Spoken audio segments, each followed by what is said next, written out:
하나님께서 제정하신, 하나님께서 조직하시고 제정하신 제사장직과 레위인의 직무에 관한 다시 규정을 분명히 해주는 말씀이 오늘 본문 말씀입니다. 우리는 앞서 이스라엘이 어려움을 겪고 수백 명이 죽임을 당하고 또 나중에 14,700명이 몰살을 당하고 하는 이런 엄청난 비극이 발생한 모습을 우리가 앞에 15, 16, 17장까지 해서 보게 됩니다. 특별히 16장까지는 어제 제가 설교한 대로 고라, 다단, 그리고 아비람, 이 세 사람이 노골적으로 모세와 아론의 리더십을 축출하고 자신들이 스스로 제사장 위치에 오르고 모세 위치에 올라서 이스라엘 백성들을 다시 애굽으로 데리고 돌아가겠다 하는 분명한 종교적이면서도 정치적인 그런 그 배반과 거역이 있었던 것을 우리가 잘 알고 있습니다. 또 그런가 하면 어제 말씀, 이제 거기에 대해서 하나님께서는 그들을 죽이고 향로로 하나님이 어느 쪽에 계시는지를 판가름하는 그런 일도 하셨던 것을 보게 되죠. 자, 이런 일단의 사건들은 뭘 말하고 있습니까? 하나님께서 제정하신 리더십에 대한 불순종 내지는 거역 또는 불인정.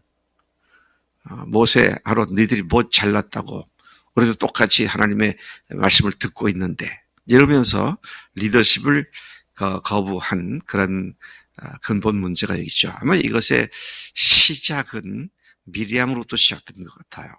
12장으로 기억됩니다만은 그들도 아론과 함께 모세가 구스 여인을 아내로 취했을 때에 비난한 말이 당신에게만 하나님이 말씀하시냐고 우리에게도 말씀한다. 그런 말을 했었는데 고라와 다단과 아비람도 똑같은 말을 하죠. 자, 그런데 그들을 동조했던 사람이 지휘관 250명에다가 그 다음에 많은 사람 14,700명이 몰살당한 것을 보면 그들의 반역에 동조한 세력들이 적지 않았다라는 사실을 보게 됩니다. 특히 이들 중에 누가 제일 주동자의 역할을 했느냐? 레위인들이 그렇게 했습니다. 고라도 레위인이죠. 그래서 하는 얘기가 뭐였습니까? 우리에게도 하나님 말씀하신다. 너한테만 말씀하시냐? 네가 왜 스스로 왕이 되려고 그러느냐? 우리에게도 하나님께서 말씀하신다. 그러면서 리더십에 대한 전면 도전과 거부를 했던 것을 보게 됩니다.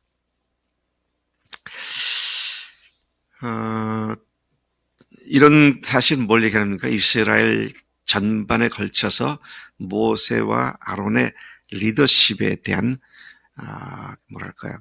거부 내지는 인정하지 못하겠다고 하는 그런 생각들이 쭉 깔려 있었던 것을 보입니다. 자, 그래서 16장에서는 향로불을 통해서 하나님께서 250명이 아니다. 이 사람들은 아니다. 그래서 그들을 다 죽이게 만드시는 불로, 하나님의 불로 죽였다. 그렇죠? 또 17장, 어제의 말씀입니다만은 우리가 주일날 같이 안 모여서 같이 나눌 시간이 없었는데 17장은 그 유명한 구약에서도 아주 대표적인 사건 중에 하나인 아론의 지팡이에 싹이 나는 사건을 통해서 하나님께서 모세와 아론을 리더로 세우시고 특별히 아론과 그의 자손들을 제사장 직분을 그 가문에 하나님께서 임명하신 것이다 라는 증표를 아론의 쌍난 지팡이를 통해서 보여주셨죠. 자, 우리가 이 사실을 조금만 다시 돌아가 보면 아까 말씀드린 대로 아론의 제사장 직분, 그 가문에만 제사장직을 대를 물리게 한 하나님의 그 제정하신 법에 대해서 이스라엘 백성들이 마치 모세가 그렇게 한 것처럼 그렇게 거부하고 그런 것이 끝이 나지 않으니까 하나님께서는 또 다른 방법을 취하셨죠. 그래서 12지파의 대표자들의 지팡이를 다 모아라. 그래서 그것을 성막 안에 두어라. 그리고 거기에서 싹이 나는 지팡이의 주인을 내가 세운 자로 알아라. 그런 말씀하십니다. 17장 5절을 가서 잠깐만 보겠습니다. 하나님께서 예고하시는 말씀인데요.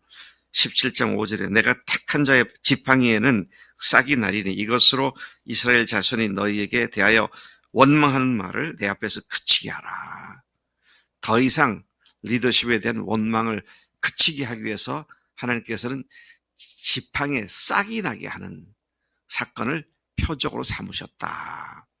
자, 그랬는데 그 다음날 이튿날 보니까 어떤 8절에 이튿날 모세가 증거의 장막에 들어가 본즉 레위 집을 위하여 낸 아론의 지팡이에 um이 돋고 순이 나고 꽃이 피어서 살구 열매가 열렸더라 그랬습니다. 자, 리더십에 대한 하나님의 종으로 택한 자에 대한 거부, 불인정, 이것을 영원히 잠재울 하나님의 표적. 이게 뭐죠? 부활이잖아요. 이게 부활인 것이죠. 지팡이가 살았어요, 죽었어요? 제가 언젠가도 이 말씀 갖고 나눈 적이 있는데, 아론은 지팡이가 없었기 때문에 하나님께서 이렇게 말씀하시면 급히 시냇가 같은 데 가서 생나무 잘라다가 지팡이 내놨습니까? 아니에요. 지팡이를 나무를 자른 집이 오래돼서 다듬고 손때가 묻고 죽은 생명의 기운이 전혀 없는 죽은 나무잖아요. 근데 거기서 um이 돋고 싹이 나고 꽃이 피고 열매를 맺은 생명의 기운이 죽은 나무에 생겨난 거잖아요. 그게 하나님의 영원한 표적이었습니다.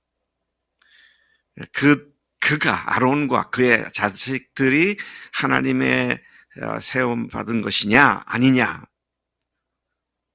예수님이 하나님이시냐 아니냐에 대한 영원히 반대하는 사람들의 입을 침묵하게 만드는 표적이 부활이지 않습니까? 참 이런 걸 보고 성경 처음부터 계속 하나님은 이 부활의 증거를 말씀하셨고 그걸 실제로 또 이루셨구나. 제가 제 성경책 5절 옆에다가는 부활의 예고, 그 다음에 8절에는 부활 사건 그렇게 썼는데, 우리가 죽은 몸에서 생명이 다시 태어나는 이 부활의 사건이 그분이 하나님이라는 사실을 영원히 확증하는 사건이었다. 이 사실을 우리가 다시 한번 주목하고 또 감사해야 할 일이라고 생각됩니다. 오늘 본문은 아론과 그 아들들은 성소와 제사장 직분을 맡고 여타 레위인들은 제사장들이 사역하는 것을 보조하고 돕는 역할을 하도록 분명하게 그 직분을 구분해 주셨습니다. 12지파 중에 레위 지파만 12지파에게 각각 11지파한테는 이스라엘을 정복했을 때 땅을 나눠 주었지만 레위 지파에게는 땅을 나눠주지 않았죠. 그리고 하나님께서 뭐라 하십니까? 내가 너희의 지분이다. 내가 너희들의 몫이다. 이제 그렇게 해서 하나님을 위하여 특별히 구분된 존재로서 레위 지파를 부르셨죠. 자, 그러니 그 중에 이제 아론을 세우니까 다른 레위 지파들이 지파 사람들이 생각할 때 우리도 하나님께 구분받은 사람인데 왜 아론만, 이제 이런 불평이 나왔던 것이죠. 자, 그런데 하나님께서 오늘 여호와께서 아론에게 말씀하십니다. 너와 내 아들들과 내 조상의 가문은 성소에 대한 죄를 함께 담당할 것이요. 성소에서 제사 드리는 그 일을 너희들이 감당할 것이다. 그렇죠? 너와 내 아들들은 너의 제사장 직분에 대한 죄를 함께 담당하라. 죄를 대속하는 사역을 하는 백성들의 죄를 대속하는 제사장의 일을 너희들이 담당해라. 그리고 레위 지파와 함께 있어서 제사장들이 성막 앞에 있을 때에는 레위인들이 제사장을 돕게 하라고 말씀하셨습니다. 그러니까 제사장들을 돕는 일을 레위인들이 한 것이죠. 그래서 하나님께 분명히 구분하셨습니다. 그들이 너희들이 하는 일을 돕지만 성서의 기물들이나 제단에 가서는 그들이 일체 손대지 못하게 하라. 그렇게 말씀을 하고 가까이도 오지 못하게 하라. 그렇지 않으면 제사장들과 그들 모두가 죽임을 당할 수 있다. 경고하시죠. 장막의 모든 일과 직무를 수행하는 것은 레위인들이 할 일이며 그 외의 사람은 너에게 가까이 하지 못할 것이니라. 세 종류의 구분이 있습니다. 아론과 그의 자손들, 즉 제사장의 역할을 하는 사람들. 그 사람들은 속지 않은 모든 일을 자기들이 감당하는 거죠. 그들을 돕고 섬기는 일을 하는 레위 족속들,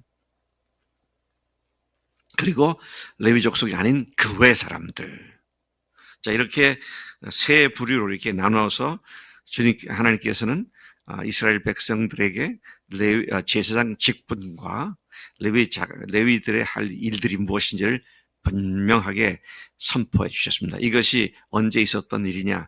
아론의 쌍난 지팡이의 징표를 보여주신 후에 바로 하나님께서는 이렇게 규정하시고 정리하신 것을 보게 되죠. 이처럼 너희가 5절 보면 성소의 직무와 제단의 직무를 다하면 여호와의 진노가 다시는 이스라엘 자손에게 미치지 않을 것이다.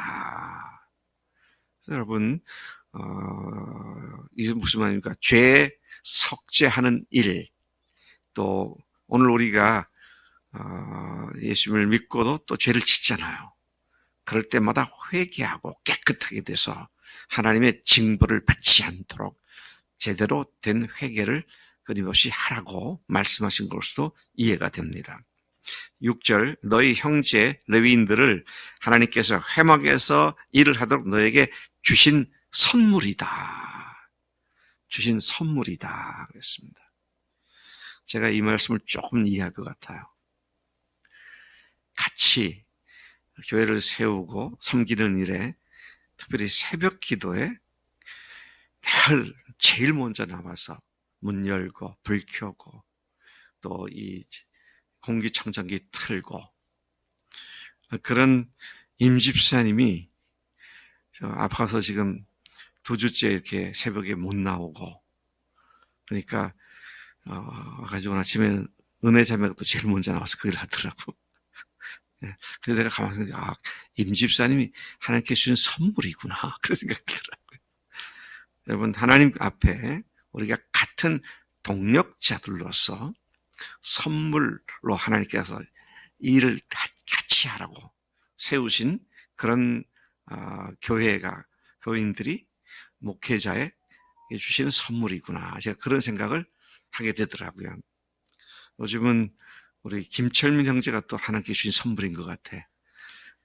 부활절 새벽 기도 이후에 계속 나오시고, 참 감사합니다.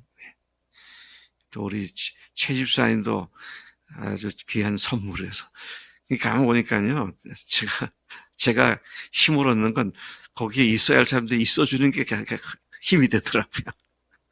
근데 거기 있을 사람이 안 나왔으면 웬일이지? 무슨 일이 있나? 이런 생각이 들고 말이죠. 자, 계속해서 봅니다. 7절 마지막 절입니다. 너와 네 아들들은 제단과 지성소 안에 모든 일을 행하는 제사장 직분을 지켜 섬기라. 제사장의 직분을 너희에게만 선물로 주었으니 기타 어떤 외인도 거기 가까이 하면 죽임을 당할 것이라. 자, 하나님께서는 분명하게 제사 제도의 질서를 만드셨고, 이 질서 속에서 하나님 앞에 그들이 죽임을 당하거나 어려움을 당하지 않도록 자기의 직분을 수행하라고 그렇게 말씀하십니다. 오늘도 우리가 전신사 제사장직 교리를 믿고 우리가 다 제사장이라는 사실을 믿는 우리이지만, 또 교회에서는 또 질서가 있고 또 목회자가 있고 또 앞으로 목자들이 생겨나게 될 것이고, 이런 질서가 결코 누가 박영철 목사가 아이디어를 짜내서 하는 것이 아니라 하나님이 직접 세우신 줄로 믿습니다. 여러분, 처음부터 그랬어요, 교회는. 어땠어요, 처음부터? 오순절 성령 강림 사건이 있고 나서, 또 그 전에도, 부활하신 뒤에도 사도들이 모여서 우리가 교회를 어떻게 조직하고, 누가 대표자가 되고, 누가 뭘 어떻게 하고 그 의논 안 했어요. 그냥 계속 교회가 성장하면서 필요에 의해서 하나님께서 사람들을 세우셨고, 그래서 중간에 역사 또 변질되었다가 다시 또 성경으로 돌아가자고 그렇게 했던 개혁들이 계속 일어났고, 그래서 오늘 여기까지 온 겁니다. 이것은 하나님이 세우시는 일이지. 그래서 제가 그러잖아요. 나는 내가 교인들을 목장 재편을 하지 않습니다. 주님이 하시도록 제가 기다리고 있습니다. 그런데 여러분들도 생각하시고 기도하시고 어떤 생각이 떠오르게 되면 그것을 가지고 저하고도 의논하시고, 그래서 하나님께서 우리 교인들 가운데 어떻게 이 목장을 구성하고 누구를 목자를 세우신지를 같이 찾자고. 제가 괜히 한 소리 아닙니다. 하나님이 하시는 일을 기대하기 때문에 오늘 이 원리대로 우리가 가야겠다. 네, 근데 아직도 목자 뭐 이런 것을 한 분도 저한테 얘기 안 했는데 이제는 좀 얘기 좀 하세요. 네. 대답을 안 하시네. 그렇게 합시다. 하나님 아버지 감사합니다.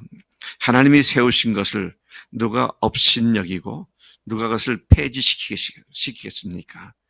주님, 오늘 말씀을 통해서 하나님께서 아론의 쌍난 지팡이를 통해서 확실한 표적을 보여주시고는 이스라엘 백성들에게 제사장 직무를 맡은 아론과 그 자손들, 또 그들을 섬기는 성막에서 그들을 돕는 보조하는 레위 지파들이 할 일들, 그리고 이스라엘 백성들 분명한 구분을 두시고 하나님께서 그 제도를 정착시켜 주신 것을 봅니다.